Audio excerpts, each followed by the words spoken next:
And our last C in the 4 C's is critical thinking skills. These are, I'm just going to take a second here to describe. Critical thinking is when you take in information by reading, watching, observing, listening, you analyze it and you apply it somehow in the real world. So Trooper Pearson, how do critical thinking skills help you as a state trooper? Yeah, that's a great question, Kathy.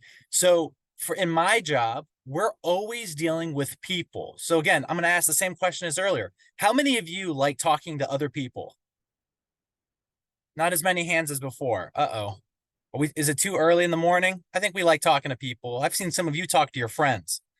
So in my job, we talk to people all the time. And a lot of what I do is having to listen to what's happened. So I'll ask a lot of questions to folks and they'll tell me, hey, this person did X, Y, or Z, or I saw this happen with this other person or this car.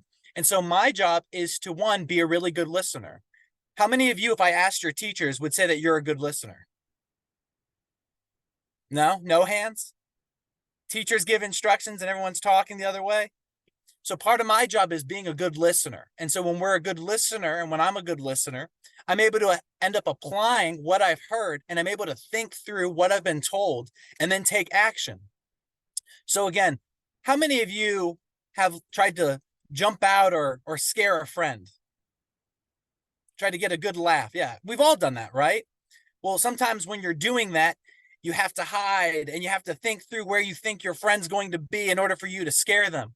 Well, obviously in my job, I'm not trying to scare people. I'm trying to help people, but I have to be thinking like that. Where would this person be going? What would they be doing? What did the last person I talked to tell me? And I need to process what they've thought, what they've said.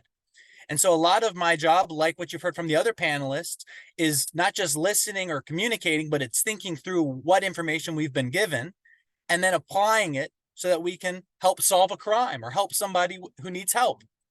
So there's kind of a bunch of different avenues for how that's applicational in my job.